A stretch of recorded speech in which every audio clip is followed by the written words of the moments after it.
ওই ডক্টর ইউনূস ক্ষমতায় আসার পরে একজন প্রবাসী ভাইও তো বললেন না যে আপনাকে এয়ারপোর্টে হয়রানি করা হয়েছে, বা এয়ারপোর্টে আপনার লাকিজ কেটে মাল রেখে দেওয়া হয়েছে, বা আপনি ইমিগ্রেশন পার হয়েছেন,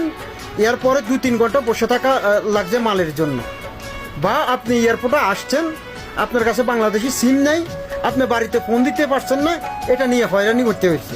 ওই একটা ভাইও তো বললেন না যে এয়ারপোর্টে আমাদেরকে হয়রানি করা হইতেছে, বিভিন্নভাবে আমাদেরকে এয়ারপোর্টে কি বলে বিভিন্ন সমস্যার সম্মুখীন হইতে হয়েছে। ওই একটা ভাই তো বললেন না। আমার প্রবাসী ভাই যারা নতুন বাংলাদেশে গেছেন বা বাংলাদেশ থেকে আসতেছেন, দেখেন যদি আপনি এয়ারপোর্টের ভিতরটা লক্ষ্য করেন, এই অল্প কয়দিনে ডক্টর ইউনূস কতটা সুন্দর করছে, এয়ারপোর্টে কতটা সৌন্দর্য বজায় রাখছে। এই ডক্টর ইউনূস ক্ষমতায় বসার পর থেকে একটা প্রবাসী ভাই বুকে হাত দিয়ে বলবেন, কোনো মিথ্যা কথা বলবেন না, আপনি যেই দলে করেন কোনো